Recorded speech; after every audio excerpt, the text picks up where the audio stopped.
Okay, so Laura, did you always have a love of directing, or was it something that you found in later life? That's a very interesting question because my parents had a theatre company in Wexford from when I was like 4 years old. So it was kind of their dream was to set up a little theatre company in Wexford town. And it was a 60-seater black box little theatre. And I was kind of brought up in the theatre. My dad was directing and my mum was acting, and they were both kind of producing plays all the time. And they were bringing a lot of new plays into the town, like to the town, I guess, that weren't normally being done. So a lot more kind of contemporary playwrights like Sam Shepard and Stephen Burkoff. And so they're kind of like moving away from the traditional playwrights, I guess, from the plays that were being shown in the town at the time. And this is a roundabout way of me saying, so I was always a part of, I think, every part of production. So even when we were in the theatre, we used to write little sketches. Mum and Dad would run these drama classes in there, and it was called Riff Raff Theatre Company. And they ran the drama classes, which are Red Moon Children's Theatre Company, which is still going in Wexford Town now, and they're brilliant. And that was all about like kind of writing our own little plays and our sketches and then performing in them and then like making props and costumes and kind of, so in a way it was like it was training for what I'm doing now, which is like I kind of knew every element of production in theatre. Technical stuff, from the technical stuff to the stage, like to sweeping a stage, being prepared to like do all of the work that it takes to make production happen. And so, but my passion at the time, like I think I had these dreams of being like a big famous actress, and I had like, and I thought like, and I used to look at my mom, and she went because she was an actress, and I'd see her putting on her makeup before putting on a production, and I just thought it was like, I just thought she was amazing. And so really I was mostly, my passion first of all was to be an actress, and so I started doing some extra work when I was about 26 or so. I worked on the radio for a while. I studied art in college because, to be honest with you, there was not really much I wasn't very academic in school. And so then I studied art in college, and after studying art, then I went on to, I kind of wanted to pursue acting. I got a job on the radio as a presenter on the breakfast show on Southeast Radio, and I was like, I really want to act more. That's really what I want to do. So I was like, how do I do screen acting? Because I did a lot of stage acting in Wexford Town, and then I saw that really I wanted to learn about screen acting. So I started doing extra work. Then I'd get like a special extra, which would be saying a line. And so then because I'd say a line, then I'd get, after that, then I'd get then I got an agent because I had a few little lines under my belt that I had done. Then I got the agent, I become an actress. And I loved being an actress for about 10 years. And then, but I really kind of felt like that was more, like I love this world and I love being on set, but I want to go back to what I was, like what I really loved, which was being at the very beginning stage of a production, and having being a part of the alchemy of a production, which is kind of like taking all these little elements and all these parts of production and being a creative over having much more of a creative role in the entire production. And so I was still acting, and then I said, right, well, I really want to write. I wrote this short film, and I was like, I really want to make this. So I got the good thing about being an actor was I got some friends. I'd made friends over the years, and then I could get cinematographers to come in and say, would you mind working on my short film? It's only going to be one day shoot kind of a thing. So yeah, so they went and we did that. We made the first short film. Then I realized, and then I got funding for my second short film. I was like, this is what I really love. I was kind of a little bit lazy when I was an actress, and this stuff, I'm not lazy with this. I really love it, and I could work 24, 48 hours in straight without without going to bed because I'm so passionate about it. And then I kind of realized I was like, no, directing is really, really what I want to do. That was a long-winded answer to your question. I think you pretty much covered everything in that. Oh my God. So yeah, so sorry about that, but I had to tell you the little journey that it took. So I don't Yeah. no, I wasn't like I came out of school and I wasn't at 14 I want to be a director. I didn't know what I wanted to be. And I think part of being a director, which was interesting about it was, I was exploring, I was experiencing life, and I think experiencing life and exploring the world, and exploring lots of different jobs is probably a good idea before you fully commit to being a writer or a director or anything like that, because you got to know about the world, I think, before you can be really, really useful to a production, because it's all about who we are and why we do what we do, really, I suppose, when it comes to film and television, and it comes to drama. Oh yeah. See the That's hair. brilliant. You can, Very you can cut this out. I'm taking that bit of hair is stuck on top of my head. Oh no, it's grand. very interesting. Is it good to do many things so that you're always working? Sorry, Rory? Is it good to do many things so that you're always working, or would you prefer to kind of focus on one thing at a time? Do you mean like projects, a number of different projects at a time? Yes. I think it's always good to, so I think it's always good to have projects on the back burner. So there might be projects that you'd have in development, which would be your own projects that you're writing. Like I'm doing a lot of directing and working on other people's scripts at the moment. So there's writers who, like a production company will ask me to direct the script that's already been written. And sometimes in the last show that I did, I was asked to, like a part of what I wanted to do was to be in development with the writer quite early. And that was a wonderful experience because I got to work with the writer. And so I could kind of build in with the writer a style within the show that kind of came within the script. So, but I had my own projects. I've always had my own projects, which I've been working on. One of them at the moment is, I don't know if you know about Screen Wexford, if you've ever heard about Screen Wexford. I have heard of it. Yeah, so it's like we're building the film office in Wexford with between myself and a number of people, particularly the Wexford County Council and the Arts Department and economics. So we're working on a writers program at the moment. So we started with 12 writers, now we have 8 writers who are basically, it's kind of like it was a training program for writers to learn about screenwriting, but then they go on to then develop. So it's further development. It's not just about learning about screenwriting, but they also then end up writing a TV series, which we will get into production. So then they go from training into being paid as professional writers. The first time they're being paid as professional writers. So I'm working on that at the moment, which is an anthology series. So it's all their kind of original voices, and we're working as kind of creators and producers and of that series, and that's going to take some time. I have my own projects and TV series that I have written treatments for, and a couple of scripts and things like that. So even if you're not, and then I have another TV series that I'm working on at the moment called the Vanishing Triangle, which I'm being brought in as a director, and I don't, I'm not a writer, I'm not writing, and I haven't been developing it with the writer, it's already written. So I think it's always good to have a number of projects on the back burner and to be keeping a few irons in the fire, but I tend to be very focused on whatever the priority is at the time. As you know, Méabh, trying to get an interview with me has been I'm very focused at the moment on the production that I'm doing.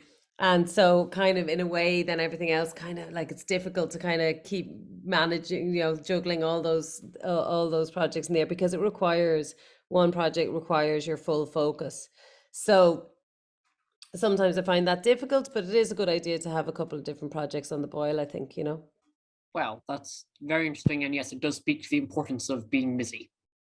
Yes. Oh yeah. As long as you're not a busy fool, as long as you're always being you know, as progressing something and moving something forward. So even if that means setting up a meeting with someone to progress your own work, then you know, then at least you're taking another step forward. But if you're just kind of going around in circles with doing something and not really making any progress, then you're just being a busy fool.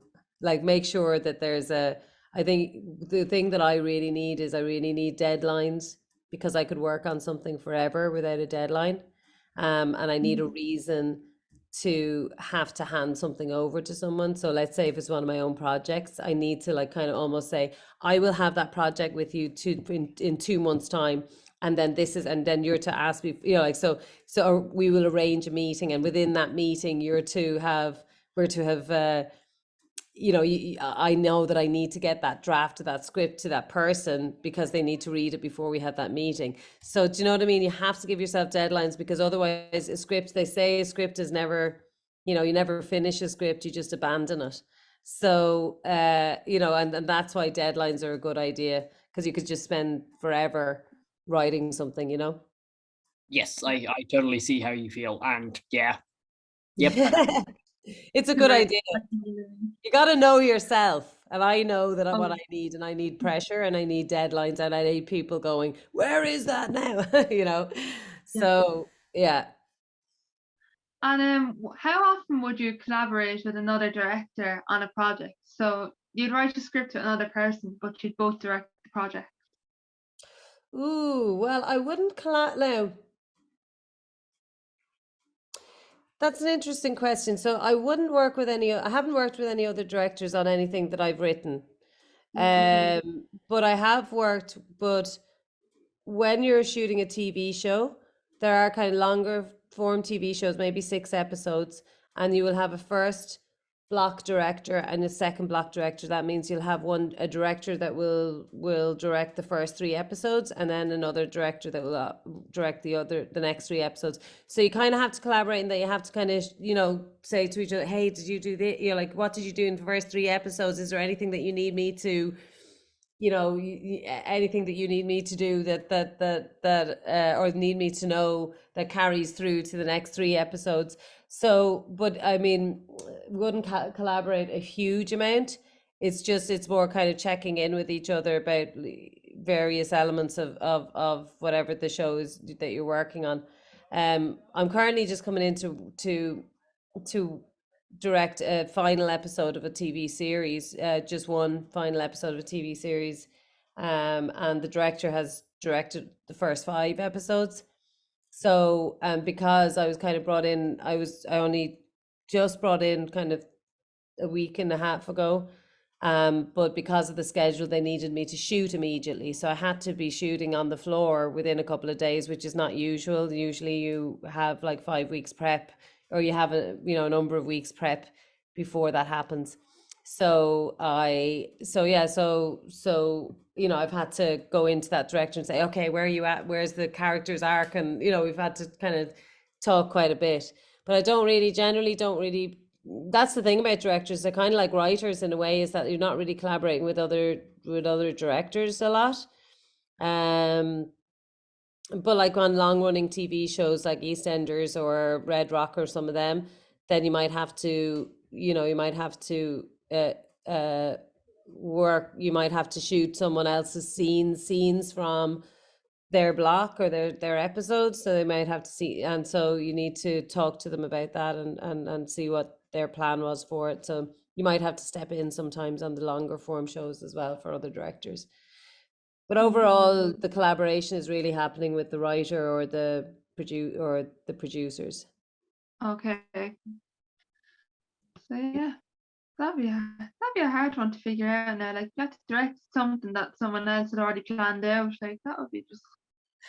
Yeah, well, it's an interesting one, because, well, what you have to do if you're coming in as a second block director, then you have to stick to their style. So the first block director is the one who establishes the style of the show. So in order to stick to their style, obviously you need to look at what their assemblies are like. So, you know, the assemblies are like the very first cut, the initial cut of, like, it's just kind of showing that everything works, everything that you shot works. So but it's kind of like it's telling the story, but you haven't gone in to kind of finesse the cut. You haven't gone in to like talk to the editor and work with the editor on the cut.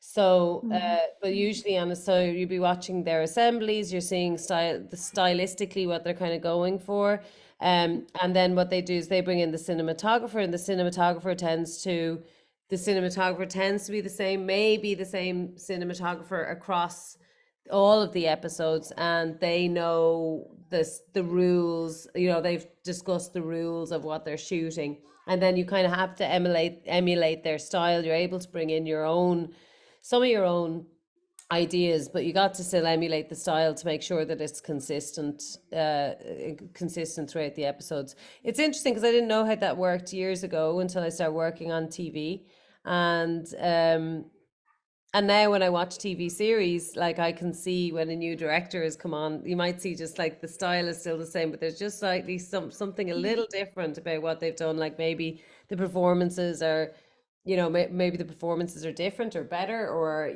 or maybe or maybe they're worse, or or there might be some interesting kind of camera moves and stuff that they use. So yeah, you can spot it if you watch. Next time you're watching a long-running TV series, see if you can spot it when a new director's come on. Oh, okay. But that's a good thing to look out for, actually. I never thought of that before. Yeah. Interesting. Okay. Right, so this question we tried in a lot of our interviews. You've written a lot of scripts, so if you had to sit down with any of your characters just to have a chat, who would it be?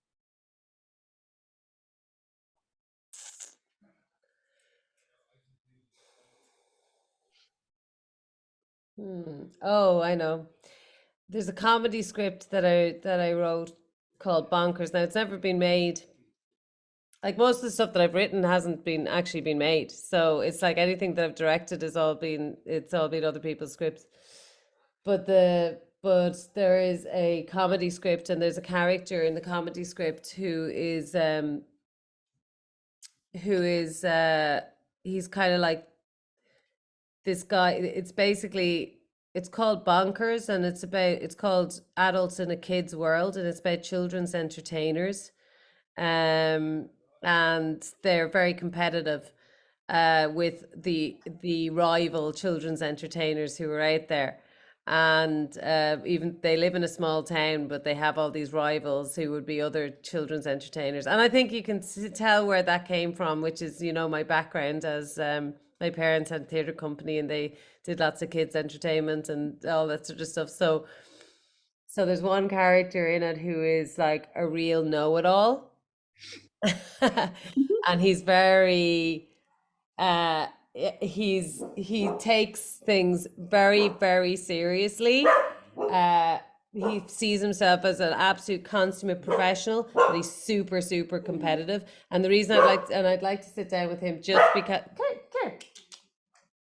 because of his justification for everything that he does. He's a bit of a baddie, but he has a justification for everything that he does, and that's why I'd like to sit down with him, because I'd just like to see him justify why he does what he does.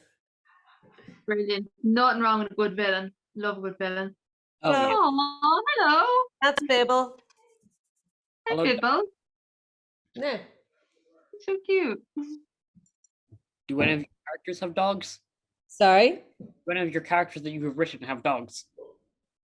No, none of them have dogs. I have worked with dogs before, and it's they say never work with children or animals. Excuse me. Come here. They say never work with children. Hey, Bibble, come here. Definitely gonna have to cut this out. They say never work with children or animals, but I would say children are great to work with. I haven't really had any issues with kids at all. Animals, every time I've had to work with a dog, they just don't do what you want them to do. Of course. I can imagine that. And every time you ask these out, they're definitely trained and they'll do what they want to do, won't they? And the trainers go, oh yeah, they're brilliant, they're great. And then they do it during rehearsals, they do exactly what you want. And then as soon as you call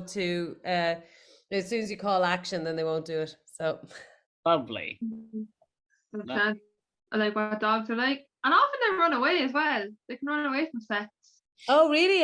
Well, I wouldn't be surprised, because there's a lot of people around. Dogs, they can get freaked out very easily, I would say. Oh, yes. I mean, I've heard of a movie where, like, it was just filmed with like a shit ton of lines and stuff, and it was really unsafe, and it was like a legal nightmare. And Yeah. called Roar, I think. Look it up. It's awful. What's it called? I think it's called Roar or something. It's just a whole movie full of lions and tigers and That stuff. sounds like so. Yeah, there's probably a reason why there's not that many movies made besides like animations like The Lion King, because when you're dealing with animals that are, you know, very unpredictable, then it's gonna be a nightmare. I don't see how people would want to take that particular job on, but unless you have a Yeah. passion for animals. So I actually have to duck off now. I'm sorry about this, but That's okay, mate. Lovely to meet you. And you too. Thanks so much for doing this. Oh, no worries, and thank you for asking me. It's very lovely to meet you, and fair play to you for doing for doing all of the work. You know. No bother. Yeah. Yes. Bye. Goodbye. Hold on.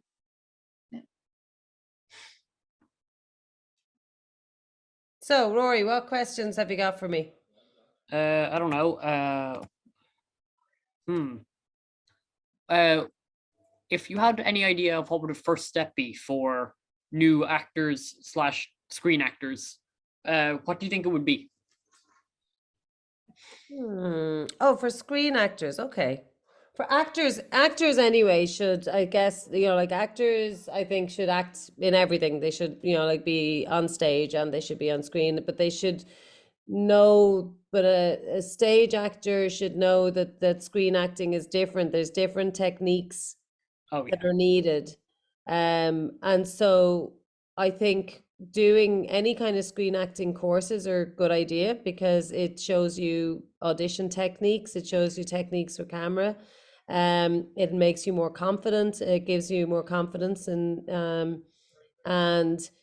it's a good idea, I think, I mean, it's not for everybody, but sometimes it's a good idea when you're starting to maybe watch, to record and watch the work that you do, and maybe compare, not in a very constructive, with constructive criticism, and not with, not in a kind of like, oh, I hate how I look in this. It's a good idea to look at your whatever you've shot, and maybe, be critical of what you're doing and why is it not working, or why is it working when you see your performance on screen. That can be helpful in the beginning stage. I wouldn't recommend that you do that afterwards, but it can be good to see what's really looks natural and real. And at the end of the day, that's what you're looking for, is if you can find that place where something feels very, very real and very natural on screen,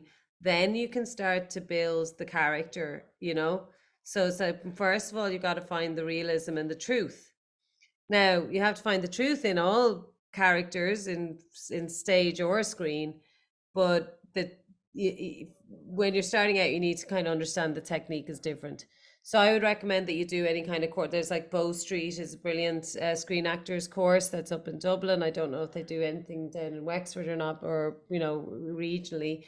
Very good screen actors course if you're interested in that. The Gaiety School of Acting is very good. It's excellent because it does stage and then it also does screen work. They do there's a part of their program in the second year, and I was a tutor on that as well. The Lear, of course, is an amazing college. And if you're passionate about performance, then you should be in a drama class and you should be exploring lots of different characters, exploring comedy. I find that a lot of comedy actors are really, really strong dramatic actors, far possibly more stronger dramatic actors when they've done comedy, because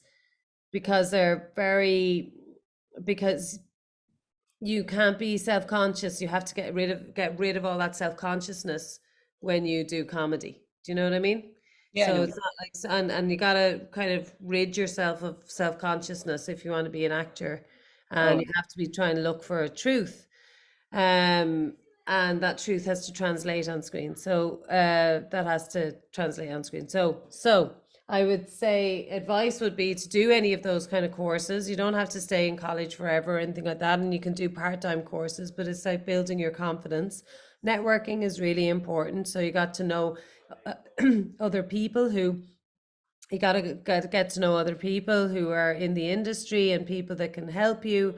You got to know about casting directors and kind of sending your work to casting directors, and you know, you got to be a bit of a hustler as well, like, so you got to be able to go, but in the right way. You don't want to be, you always got to be really, really careful about how much you contact people. It's good for casting directors and agencies to know what you're up to, but you don't bombard them with stuff. When you've got some new stuff, you send them a new reel. You're very professional. You get your headshots done.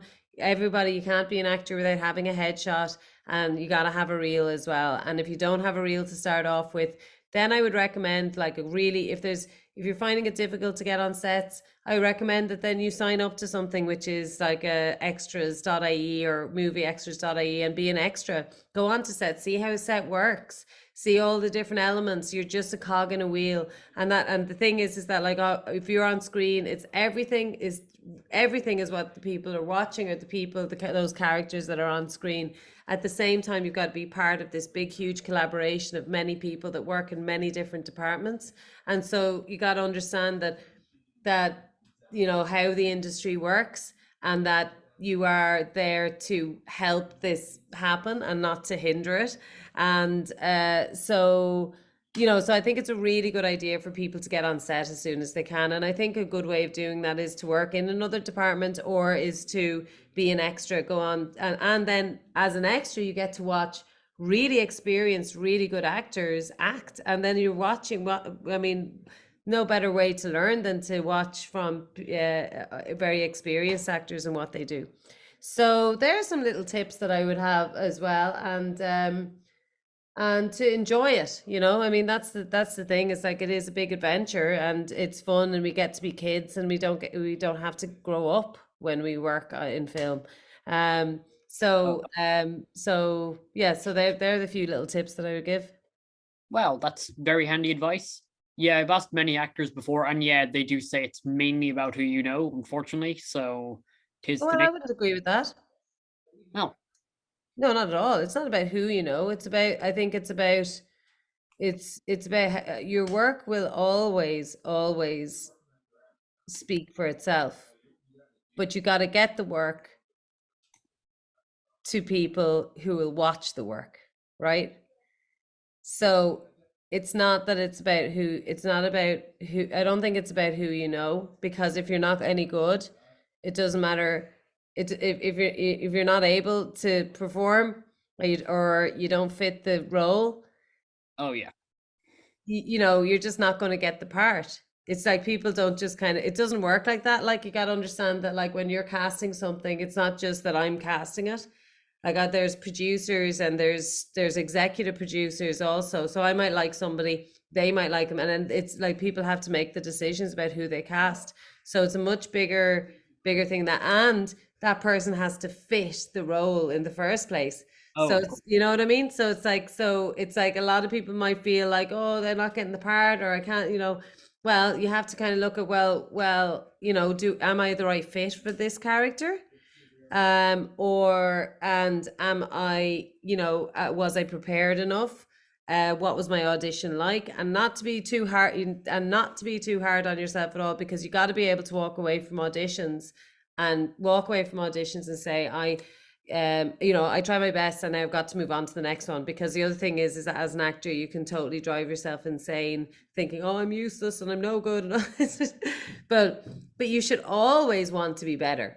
And I think the only way that you get to be better is by keep doing it. So even if you're not getting cast in roles that, like, maybe on bigger shows, you know, make a short film, be in short films. Don't, you know, like, keep practicing your craft all the time. Be in short films, be in plays, keep inviting people to come and see you in it, or send your reel to them and say, please, you know, like, I'd love to get an audition for something, or, you know, that, but just keep practicing your craft. That's the most important thing. Yes. Okay. Thank you very much for the interview. Thank you very much, Rory. Lovely to talk to you.